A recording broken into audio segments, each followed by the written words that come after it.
I really love coming to Beverly. My youngest son and his wife live in Wenham, so it's a good commute, but we actually stayed in Needham last night. But gee, it's good to be back, and I'm glad we're slowly drifting through this pandemic, whatever. So, The Odd Couple. They were never a couple per se, in terms of, you know, a dating couple or whatever, but they both had the same goal in mind, and that was to help the various Arab tribes, Arab nations become independent and self-governing. And each of them would really dedicate most of their lives to this cause. So a little bit of a geography lesson and just a little bit of a history lesson at the beginning. This is the Ottoman Empire. The Ottoman Empire was, for example, in 1683 in yellow, it was significant. It was just a very, very powerful force in the Middle East. Here it is in 1914, significantly shrunk. So we're going to start 1918. It's October 30th. World War I is ending. The Ottoman Empire has accepted the peace terms extended by the Allies. Lawrence has been summoned to Buckingham Palace by King George V. So the king approaches Lawrence. He's got a velvet cushion. It's holding medals and ribbons. And he whispers, "I have some presents for you." Lawrence was about to be knighted. He thought he was summoned to give knowledge of the Middle East, and upon discovering the real reason, he stands up and politely tells the king he was refusing the honor, and he walks out. Never before in the history of the monarchy, 900 years, had this happened. And you got to ask yourself, what kind of person would say no to the king? Well, T.E. Lawrence, who was he? Why is he so remembered over 100 years ago after the peak of his fame? And how did he go from an idealized archaeology student into a driving force for a revolution of a people totally foreign to his background and position? Here's a question. How could a Westerner gain the trust and faith of the Arabs to a degree where they would lay down their lives for him? How can a man not trained in military, as a military leader, how can he lead forces against traditional military practices and tactics and gain victory? And so, what are the driving forces that consumed his total energy into a cause that he felt he would liberate suppressed people? So we have to go back 100 years ago. Again, the Ottoman Empire. The seat of control was from Constantinople. The Caliph, the Prince of the Faithful, ruled over all Sunni Muslims, and the Sultan ruled over all the empire. Palestine and Arabia were backwaters. They felt very few of the benefits of being part of the Ottoman Empire. In the early 1900s in Turkey, there was a movement, a bunch of leaders called the Young Turks, and they got together and they were trying to modernize the empire, building more roads, more schools, but none of these benefits actually filter down to this area here. In 1914, the world is drifting closer and closer to war. Turkey chooses to align herself with Germany because Russia, her habitual enemy, has aligned herself with the Allies. Turkey felt she had no choice, so she's aligning herself with Germany. And the forces, you can see people taking up sides. The other empire we're going to deal with is right here, the British Empire. The quote, "The sun never sets on the British Empire," was not an exaggeration by any stretch of the imagination. Britons viewed the concept of empire as follows. This is how the British justified a lot of what they did. It was a force for improving and helping humanity. Great Britain would bring peace and order to areas of chronic instability. It invited primitive people to enrich themselves by giving them access to modern commerce, science, and the intellectual and scientific findings of Europe. This philosophy led to the British Empire being one of the largest in history. There was another quote that Great Britain expanded her empire by using 3 different tools. One was commerce, one was the Bible, and one was the gun. If you were a young middle-aged male in England at that time, it was expected that you would serve the empire in one of the many far-flung regions. Now, Great Britain, I'll go back one. Great Britain is very, very much interested in this area here, because this is the shortcut to the jewel in the crown. This is the way to her best colony, and they will do anything at all that they can to maintain security. Any threat at all, any sign of other countries showing interest in this area is going to be strictly challenged.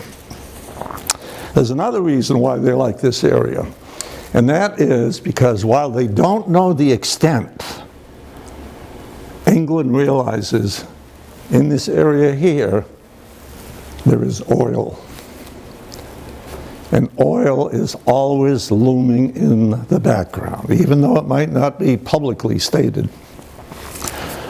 The Royal Navy, the largest navy in the world, they have just basically completed, within 25 or 30 years, the transition from coal to oil as a source of fuel for their ships.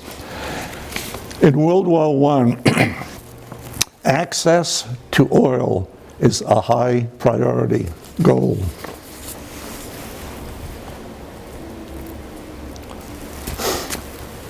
This is Lord Curzon. He was Lord Curzon's over to the left. These are typical power brokers. These people are riding the top of the organization, and they will do anything and everything to maintain A, their position, and B, the health and wealth of the empire. This is Lord Kitchener. He's a poster boy for the force and the military arm of the British Empire. Whatever Kitchener said was the rule. And if you had a rebellion here, if you had to quell something, Kitchener was always in the background. What is his full name? Lord Stanley Kitchener. Yeah, he was the Earl of something. You know, I could have been an Earl if I was living at that time. Okay, we're going to go to T.E. Lawrence, Thomas Edward Lawrence. He, amongst his family, he was known as Ned. He's born in 1888 to a middle-class family. His father, Thomas Chapman, he's a member of the Anglo-Irish aristocracy, and he manages an estate in Ireland. Well, they have 4 daughters, and the family needs help to manage these 4 daughters. So they hire a nanny. Her name is Sarah Lawrence. Depending on how you look at things, it doesn't work out that well, because the father runs off with the nanny. Basically, they leave the estate. He still maintains some control and some ties, but basically he runs off with the nanny.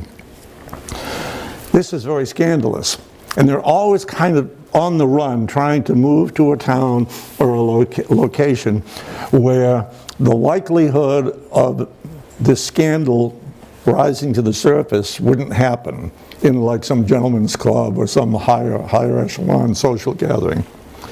So that when T.E.'s 8 years old, the family finally settles in Oxford.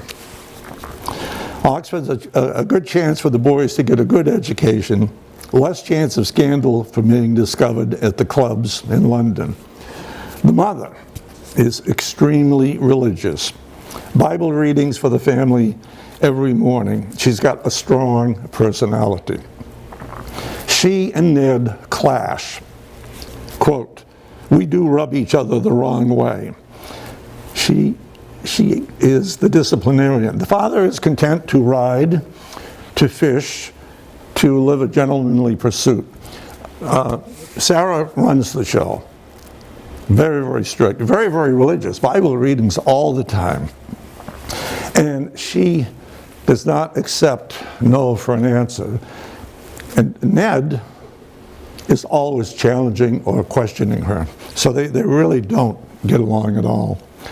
He never shows pain. He never cries. He's a loner. He doesn't do team sports. His only friends are his brothers. He loves bicycling. Bicycling is just becoming relatively popular. He's got a voracious appetite for learning. At age 5, he can speak French. At age 6, he learns Latin. He dreams of being a hero. He is fascinated by tales of the Crusaders and their deeds and chivalry. And this will be a burning passion with him for many years. He definitely does hero worship. At age 16, he runs away. He's got to get out of the house. He runs away. He joins the army. That is not an upward mobility step in the eyes of a lot of proper British families. The Navy, yes, but the Army, no. His folks talk. They use some leverage, and they get him out of the house, out of the Army, rather. He's only in there for 6 weeks. His parents build him his own house. It's a little separate abode. It's fairly close to the house the rest of the family lives in. These are all examples of him doing whatever he can to get away from his mother. Loves military history, loves castles, and what he would do is he would go all around England and he would dig up artifacts. He would dig up little rubble from castles or historic battlefields. And he'd find all these things and he'd bring them to the museum, the local museum, which was the Ashmolean Museum in Oxford. And he comes to the attention of this guy who is David Hogarth. And Hogarth is in charge of the museum. And he notices this kid bringing him all sorts of findings and everything. Hogarth is a player. He's a renowned archeologist. He's an author. He's a war correspondent. Speaks 6 languages. And he's an expert on the Middle East. He's a celebrity. He knows everyone in the right circles. And he takes Lawrence under his wing. Lawrence says to his folks, "I want a bicycle to France." And they go, "Well, you're not sure you should do that. Who are you going to go with?" And he goes, "I'm going to go alone." So in 1908, he goes to France with his bicycle. He covers 2,400 miles.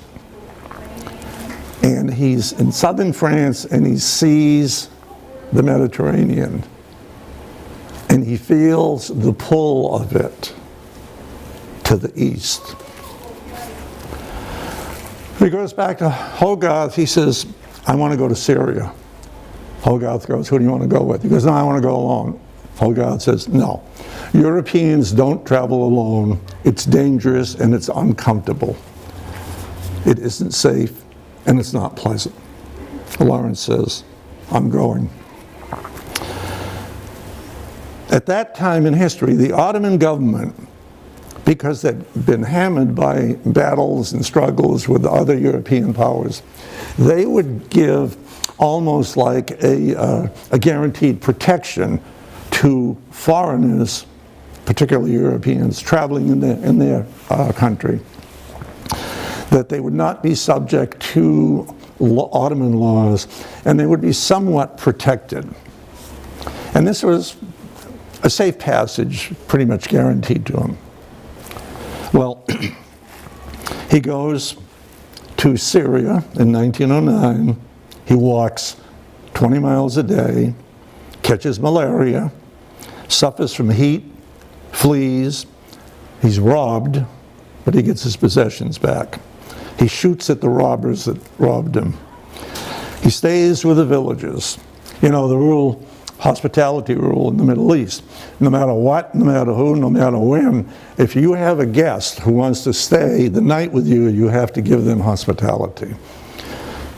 You might be able to rob them the next day, but fair is fair. You have to give them shelter for the night.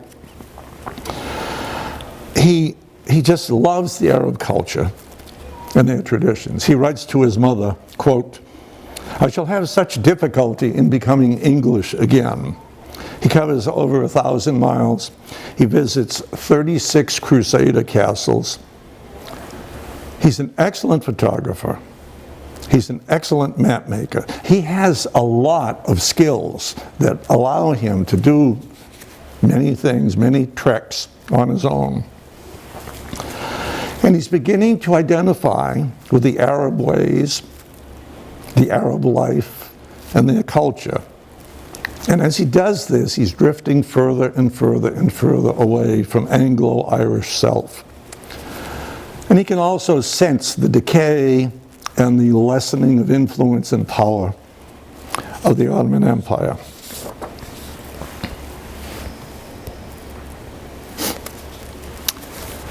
Here's Lawrence, a short guy, not a big guy, not imposing at all. Here he is, and this fellow is a colleague of his, last name is Woolley. And these two men are on an archaeological dig at a town in northern Syria called Kashemesh. And they're digging up because the belief is that there is a significant Hittite community dig in this area. And Lawrence will spend 4 years in Kashemesh. And he absolutely loves it. He works on the, he can outwork anybody. He said this was the happiest period of his life. This is where he learns even more about the Arab peoples. He learns about their hopes, their fears, their strengths, their weaknesses. He learns about the tribal rivalries. He learns about different family jealousies. He can identify with their hopes and their feelings because they trust him. They actually share a lot of their personal stories with this Westerner. He can mediate disputes. And he's known as a hakim, a doctor, because he knows some benefits of Western medicine. And he's able to cure some of the children from minor diseases. He loves Kashemesh. Quote, "the jolliest place I have ever seen." So it's 1910 to 1914, he's there. The world is drifting closer and closer to war. England realizes we don't know an awful lot about the land to the east of Palestine. And they need to know from a military aspect of who's out there, what are the Arab tribes like? Who are they going to side with? Who do we know? Who do we know that can maybe give us some information there? Who do we know that's a map maker? Who do we know that knows the culture and the language? At that time, there was a class of people in England, they were usually wealthy, And they would travel to different parts of the world, and they would stay there, and they would almost set themselves up as unofficial sources of information for Great Britain. And they would become experts in the area. Now Lawrence is not, he doesn't want to be an expert in the area for the power structure. He likes to know what's going on because he wants to live there and he respects that. So it's 1914. What do we do if the Turks don't, what do we do if the Turks don't protect the canal, if they attack it or something? So the realization is made, how are we going to find out information? What they do is they get together, Hogarth, the military leaders, and they go, we got to send somebody out here. Who can we send somebody out here that can tell us what's going on? What tribes might align with us? What are the features? Where's the water? Where are the resources? Where's the shelter?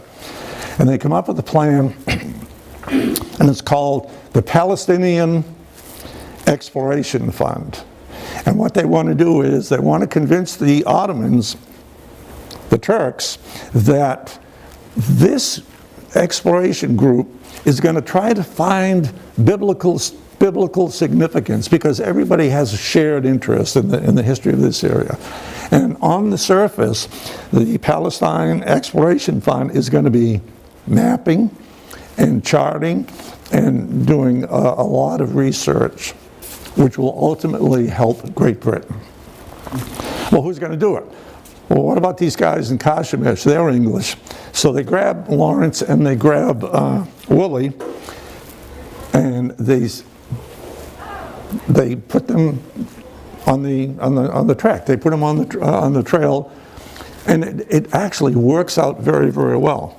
Well, there's another person out there roaming around, a woman. They don't know much about her, but she seems to know the area. Her name is Gertrude Bell. And she's involved in some of the map making and some of the charts and everything. So Great Britain has got this exploration group, and it will pay sweeping dividends.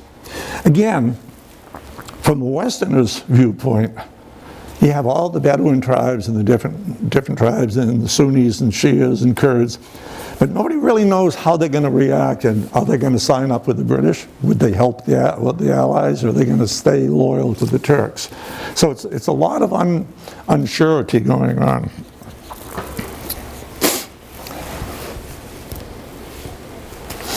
These are some of the people that live there. The Arabs. This fellow is Hussein ibn Ali. He's born in 1853. He died in 1931. He is the Sharif Hussein. He is the Sharif of Mecca.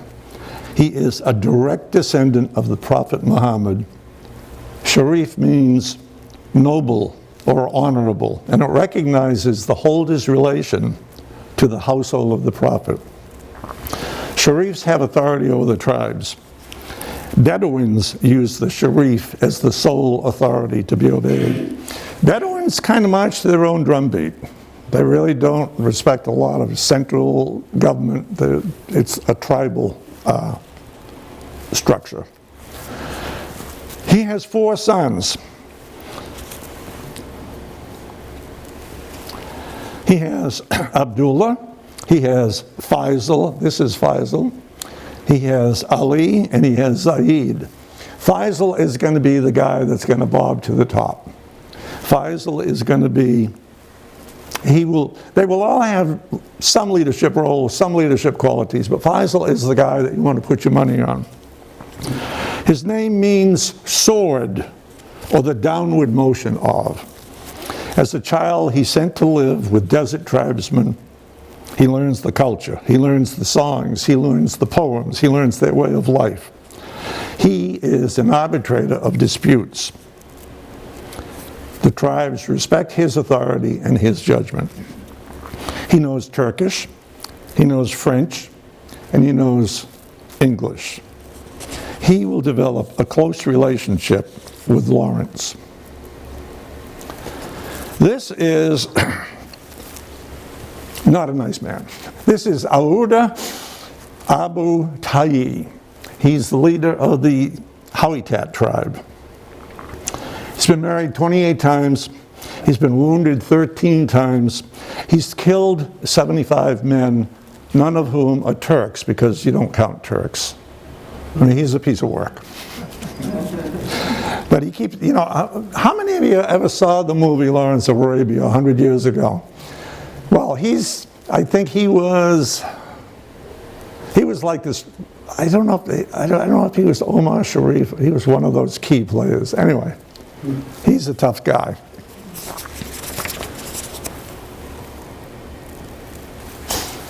So, a little bit of geography.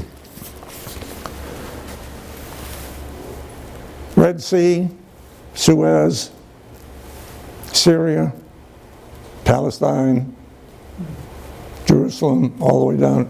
This is the Hijaz. There's a mountain range down here. This is all desert, though. This is tough, tough terrain. The railway runs from Damascus all the way to Medina and even further to Mecca. The railway is the bloodline, it's the supply line for the Ottoman Empire.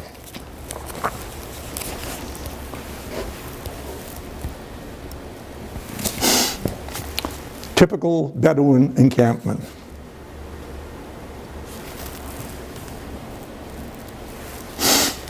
Gathering of Bedouins. Faisal is right here. You know, everything is top-down management in the tribes. Lawrence. He is determined to help the Arabs.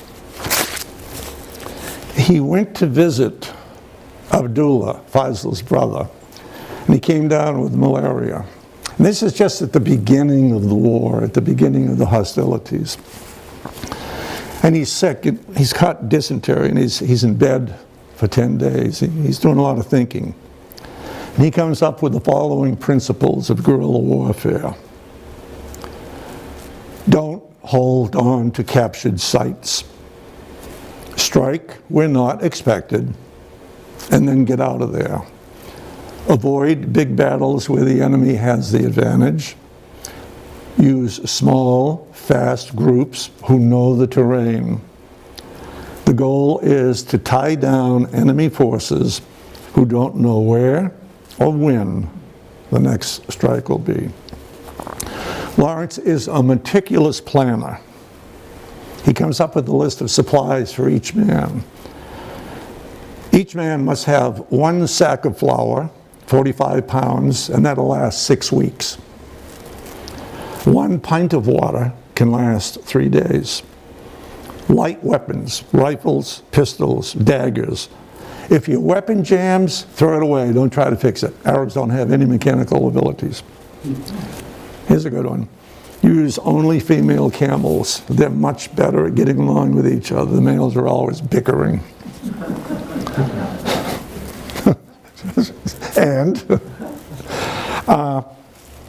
talking about camels, the hump on a camel can hold up to 80 pounds of fat, which can be converted into water. Camels can go 100 miles a day. They need to drink only every 3rd day. They can drink up to 30 gallons in less than 10 minutes. Their nostrils have they're closed to keep the sand out. Camels do not sweat, and they have very, very thick foot pads. So these are the principles he comes up with. He ultimately will hook up and meet with Faisal. And he says, what's important is how you know so much about what went on with these people at that time. They kept journals, they kept diaries, and that was, all you had to do was read their journals, and you could get a pretty good indication. Upon meeting Faisal, Lawrence's comment was, I felt at the glance that now I had found the man whom I had come to Arabia to seek. And he will hook up with Faisal. They will work together. in this struggle.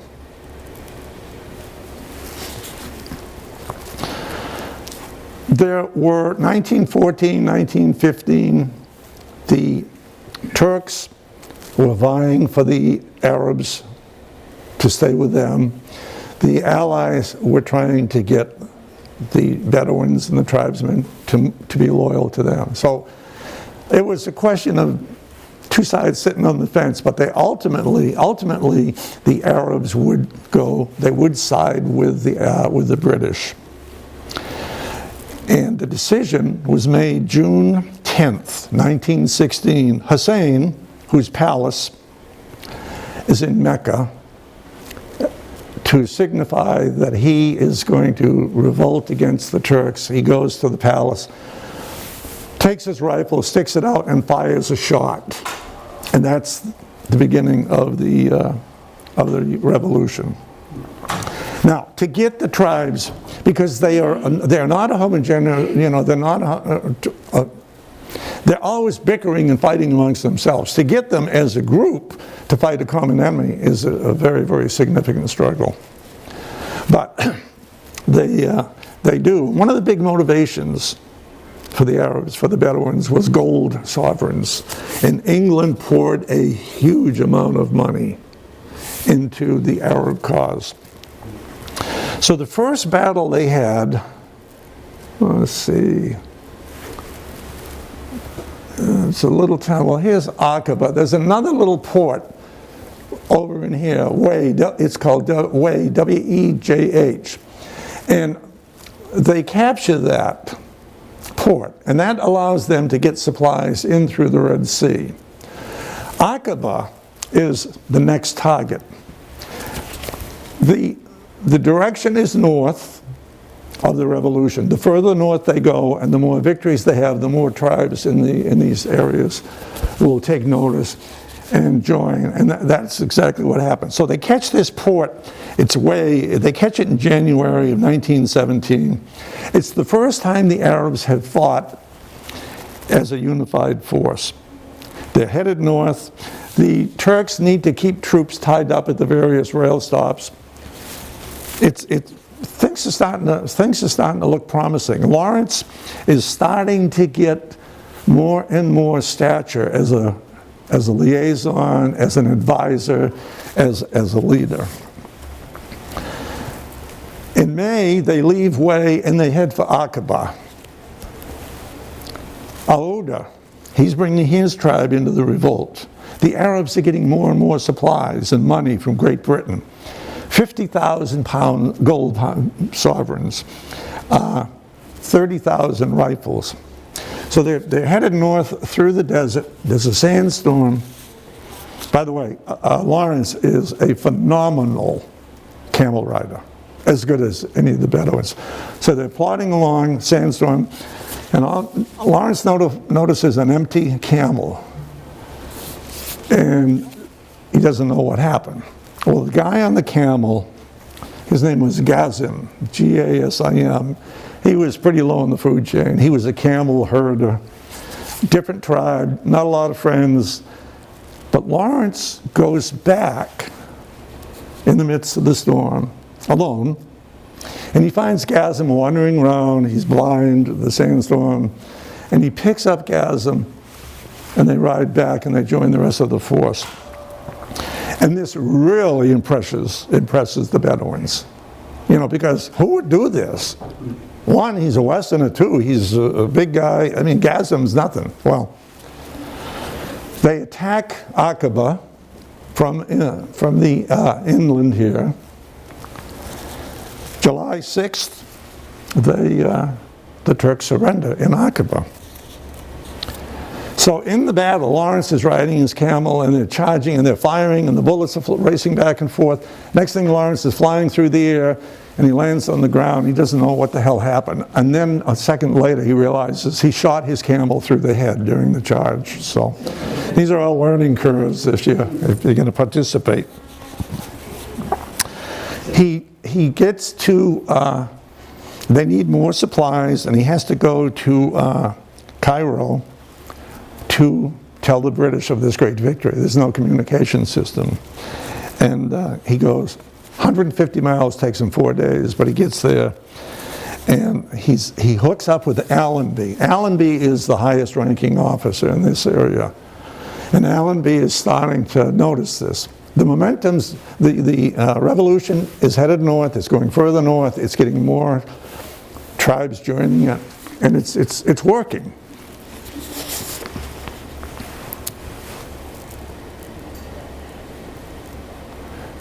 Yeah, this is an actual picture of them storming Aqaba.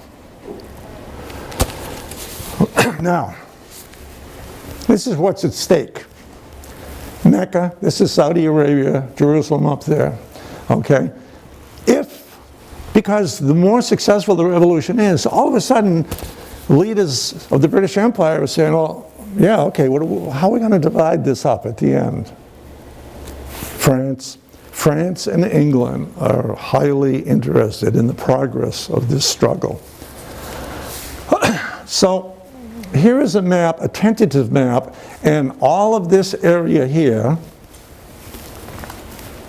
okay, is going to be given to the Arabs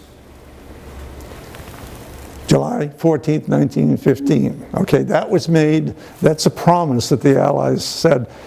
The whole theme of this, from the Allied viewpoint, is false diplomacy and broken promises. That's not publicly acknowledged, but that's what's going to happen here, because they have dangled the carrot of independence and self-government to the various Arab tribes, saying, if you stick with us, you guys are going to be in charge of your own land. So this is the beginning of what Hussein thinks is going to happen if victory comes.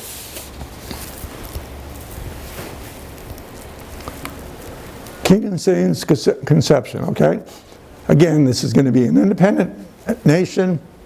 Here's Basra over in the east, Damascus, Jerusalem, Mosul, places you hear a lot about now, the Red Sea. So this area over here is to be excluded. It's to be negotiated. Gee, the reason it's to be negotiated over here is Basra, a lot of oil. And then the area of Palestine is to be negotiated. But still, this is the size of the incentive, okay? Over here, to be temporarily leased by Great Britain, this area. That's the area that's to be negotiated.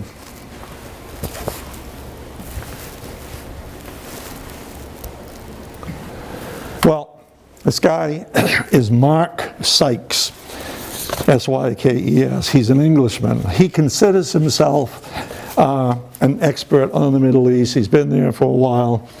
He really doesn't have a lot to say, a lot of compliments to mention about the Arab structure and the Arab society. He's been appointed to come up with a plan to divide the spoils of war, if in fact we win, if the Allies win. And he's representing Great Britain. He is not, well, tough guy, not a good guy. So, they've divided it up, and this is his map. The secret Sykes-Picot agreement. Here's the other guy, here's Picot. Wait a minute. Well, Picot didn't make the cut. So this is going to be, direct French rule will be over here and over here. This is going to be joint Allied administration, and this will be direct British rule. So you've got direct British, direct French, indirect French, and then you've got joint Allied administration. And if you're looking at this, you go, where's the Arab section that they're going to be in control of? These were the boundaries that they drew up in 1916. The war doesn't end until 1918. So this is out there. And there are rumors of this reaching Faisal and reaching Hussein and reaching Lawrence. And Lawrence is starting to worry because he can't work for the Arabs, he can't take the Arab goal and also maintain the Great Britain's goal. It's a clash. And this is going to gnaw away, this is going to eat at him. When, I guess it might have been 15, 20 years ago, the outbreak in the Middle East, one of the Arab protests was, Sykes-Picot is gone, meaning they finally eradicated the boundaries that were established by these guys.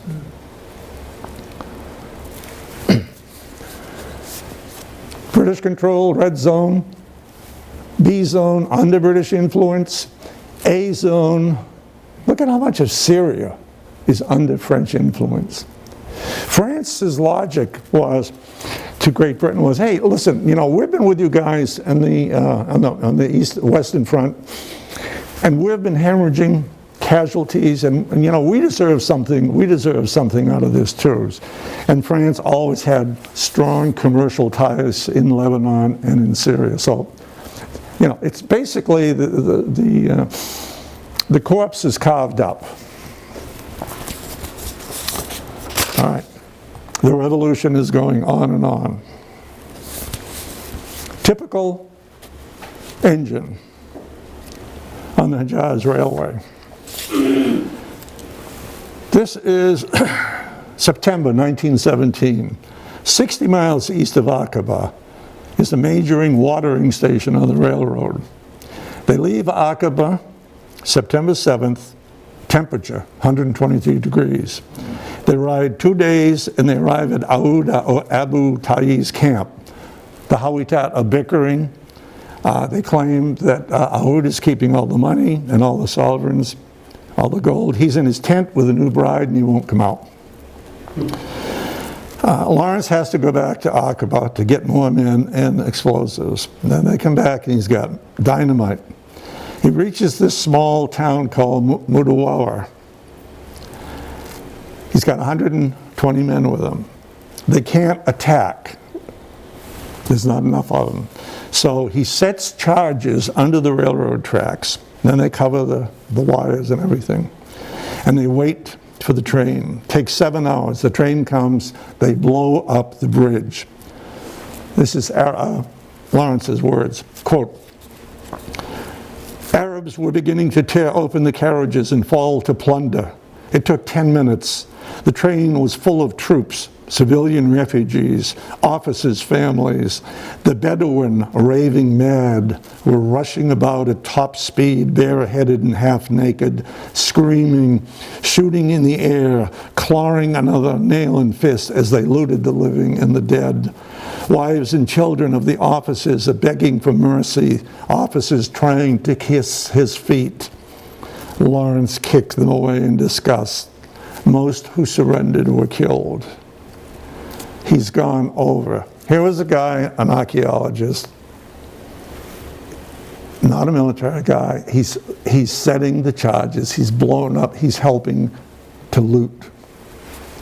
Here's the train at the end. There was a bridge. Yarmouk was the location. The plan, let's blow the bridges, cut off communication and supplies. Damascus will fall if we cut the bridge down. He leads the force of Arabs, Indians, and British. They're all bickering amongst the various tribes. There's an argument between two men, two different tribes. Lawrence, the rule for this was the thumb and forefinger of each hand had to be cut off. They're pleading for mercy. Lawrence says, all right, everybody's looking at him to make the right decision. He says, okay, here's your punishment. And he takes the dagger and he wraps the ball in the head, right in the forehead several times. And they have scars, and the scars will serve to notice that, you know, they're tough, that they weren't obeying rules. They're setting charge, you know, they set up the charges, the train, they get ready to blow the train, but the Turks discover and they have to retreat.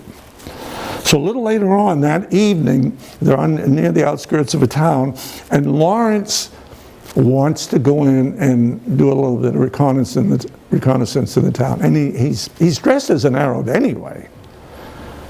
And he walks around the town and he gets captured. And they torture him, they abuse him, and they release him. And he finds his way back to the Arabs. But he's broken in spirit, he's broken physically. And it has a lasting effect on him. And he writes extensively about this in his memoirs, the book called 7 Pillars of Wisdom. One of the things about it is you wouldn't know, because the Turks didn't keep any records, they didn't keep journals or anything. You wouldn't know exactly what happened to him, except that he writes about it in detail. He was an extremely prolific writer. He has his bodyguards, and he says, yeah, they're tough guys, and they are cutthroats, but they only when I order them to do so. Each guard gets a camel and 6 pounds a month, and they get good money. Money motivates them. Over 60 of his bodyguard will die. He, in 4 months, the revolution, 17 trains destroyed. He's starting to realize he's working for 2 different interests, Allenby for Great Britain and Faisal for the Arabs.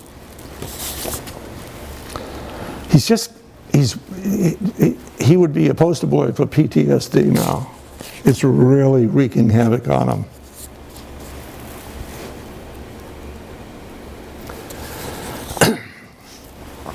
He is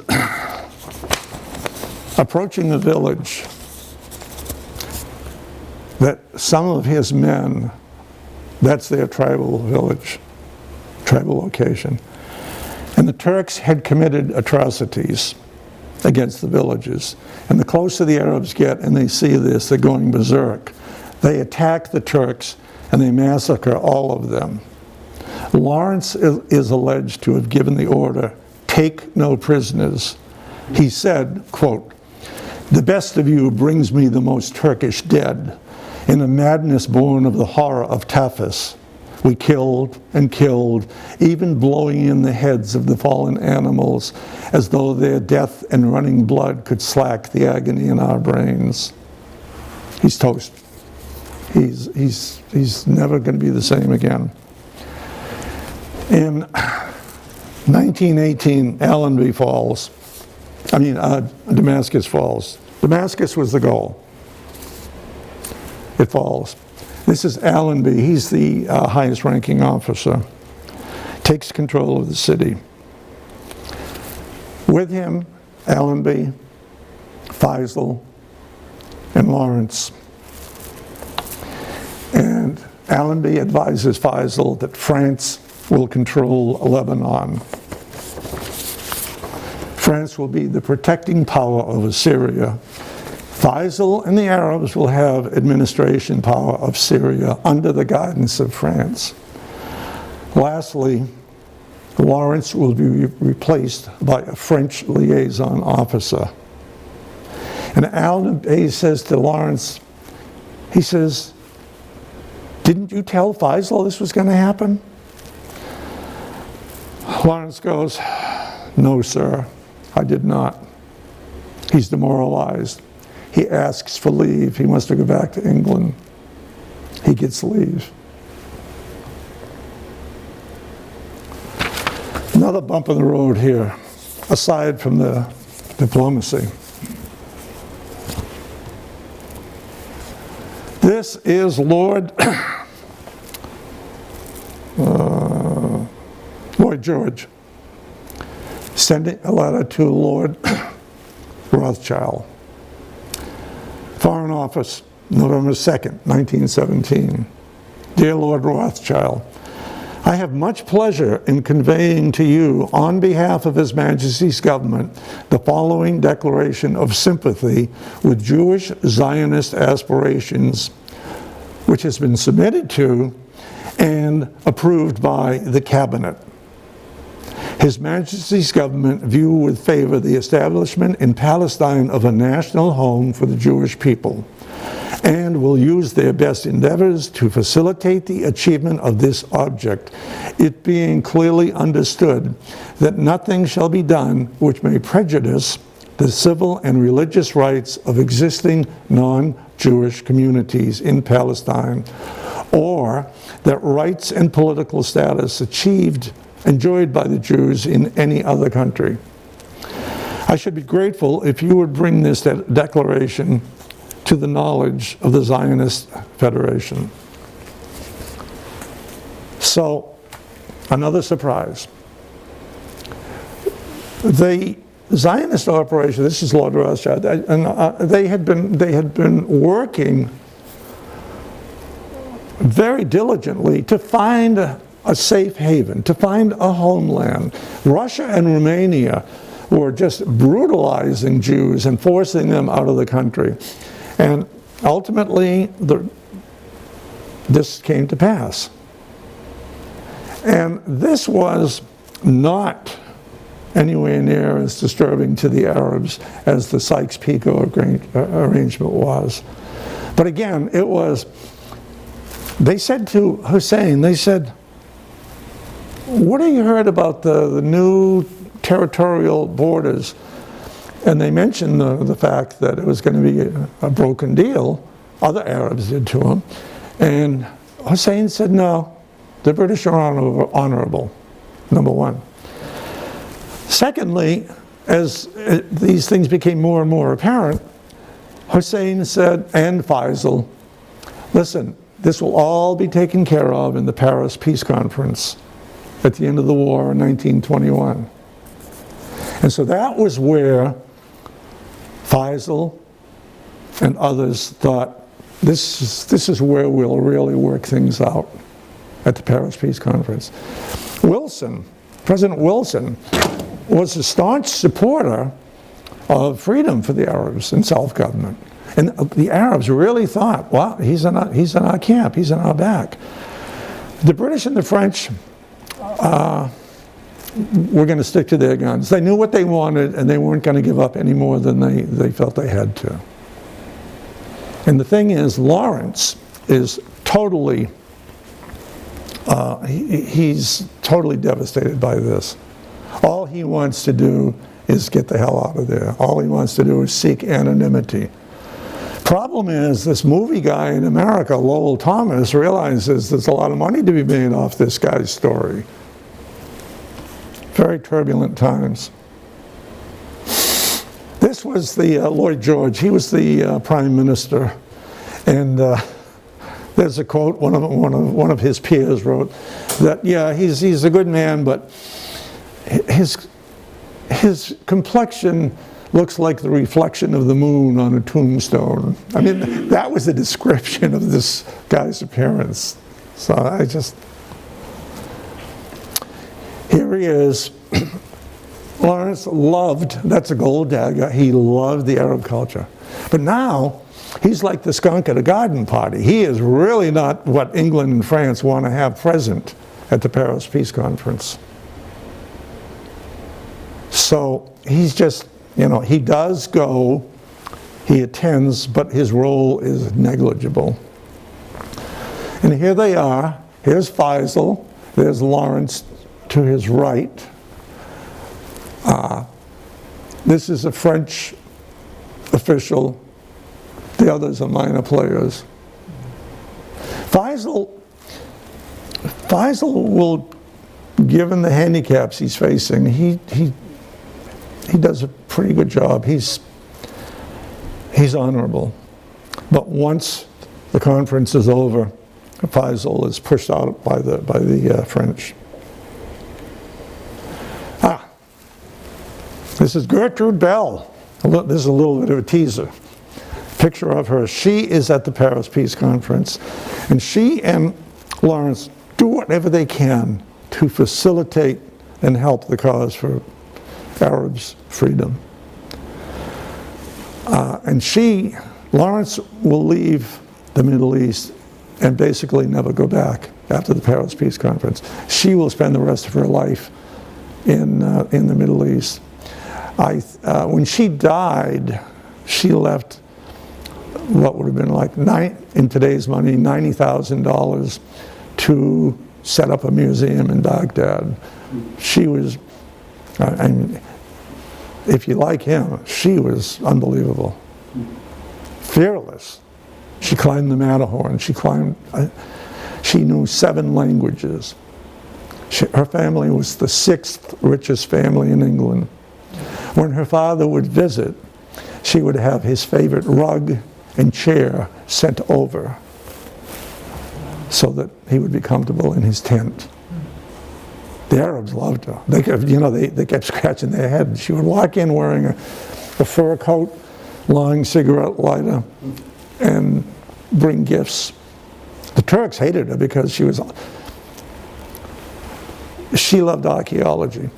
She was held prisoner for 2 weeks in this one castle in the Middle East, in Saudi Arabia.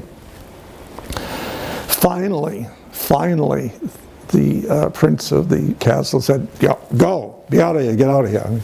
They couldn't stand her anymore. And she said, "Well, I'm leaving, but I want 1 more day so I can survey the ruins."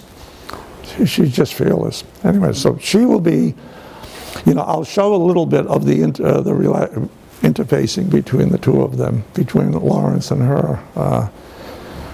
Both Westerners, both wildly in love with the Middle East. So, that's it. Any questions? Oh, I got one more slide. I think I'll just show you at the end. I'm sorry. He's young. Yeah. How old is he there? 33, I think. 33 or 35. I think 35. He just, after this, he changes his name and he enlists in the Royal Air Force. He was never the same, but he was killed in a motorcycle accident. There he is on his bike. Yeah, he saw everything. And there he is. Well, 35, he was 47 when he died. He died in 1935. All right. So, does anybody have any questions?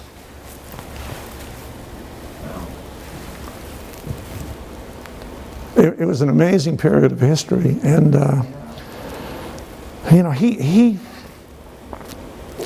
he was brilliant.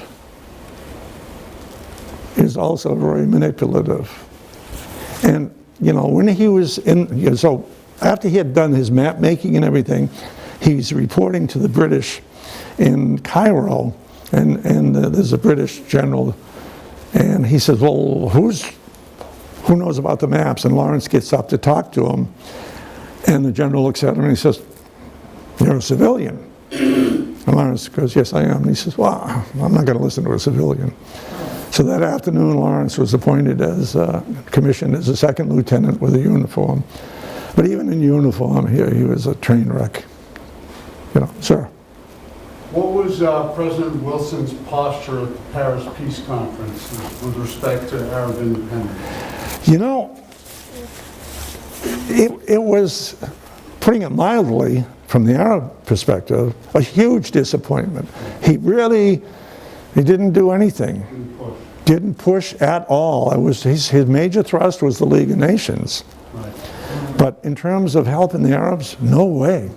Really. And of course that only, these people at that tier, the French and, Lloyd George and Clemenceau, they played Wilson like a fiddle. Yeah. In fairness, he was not healthy at that stage, so. And the agreement was called the P? It was the Paris Peace Conference, 1921. Yeah, and that's when they divided. Yeah, that agreement was called the Sykes, S-Y-K-E-S, -Picot, P-I-C-T-O-U. Sykes was the Englishman, Picot was the French. And that's where they drew the boundaries. Yeah. Yeah. Yeah. Okay, so that's when they divided Yeah. the world. Yeah. Middle East. Yeah, right. Yeah. Yeah. But the thing is, Basra today, I mean, Basra's, the Persian Gulf entrance, Yeah, huge oil. yeah. And they knew it. I mean, very little happened by chance. British Petroleum. Yeah. Yeah. Oil, petroleum, Yeah. oil's everything. Oil You know. even in Vietnam. It was, All about oil. What? yeah. Sykes-Picot gave France Mosul, where most of the Iraqi oil was. December 1918, prime ministers of France and Great Britain agree, and France will yield Mosul to Great Britain. France will get 25% of the oil. Right? And then there was a further agreement in 1920, and there was Great Britain, France, Italy, and Japan divided up the oil. Anglo-Persian, 47.5. 47. Italy and Japan. Yeah, because of Japan being an ally at the tail, What? Good quote by Lawrence. The Iraqis know, quote, the Iraqis will someday be ready for self-government and won't need a king in 7, 70, or 700 years. God knows. What a nerve, though, to divide their countries. Anyway, it's fascinating reading. Yeah. Yeah. But gee whiz, Sir. What happened to Faisal and Hussein and the other members of the family who were supposed to have leadership positions in this Arab world? Abdullah got Jordan. And the Hussein family is still powerful in Jordan. Oh, in Jordan. Originally Faisal was king of Syria, and then the French deposed him. And he ended up becoming the de facto ruler of Iraq. Amir, I don't know too much about the other two. But to the end, Hussein said, no, the British are honorable. They're not going to do anything. Or, well, look, we'll figure that out at the Paris Gate, But Lawrence is just, he really, he would teach the Arabs how to set the charges under the tracks. And, there was no quarter given. Lawrence had a servant. The guy's name was Faraj, loyal servant. And Faraj got wounded. And you can't leave him behind. You can never leave you wounded for the Turks. And they said to Lawrence, you have to kill them. So he takes Faraj over behind a sand dune, took him 3 shots, but he ends up killing him. So he would do, at one point I thought he's doing it just for bravado, to impress the other Bedouin. But he was not afraid to push the plunger. Amazing guy. 2 of his brothers were killed in the war, World War I. One was a missionary. Anyway, any more? Ma'am? What made you so interested in all this? Have you been out there? Nope. No, I don't know, I love history, and, I like stories. My whole theory is talk about something that most people might know a little bit about and they'd be willing to learn a little bit more, but it's not a doctoral thesis or anything, so. Yeah, I was in manufacturing all my career, so. It wasn't oil, was it? No, it wasn't oil. No, It's about oil. Oh. yeah. Well, thank you Thank you, very much. Bob. Thank you. Stay well.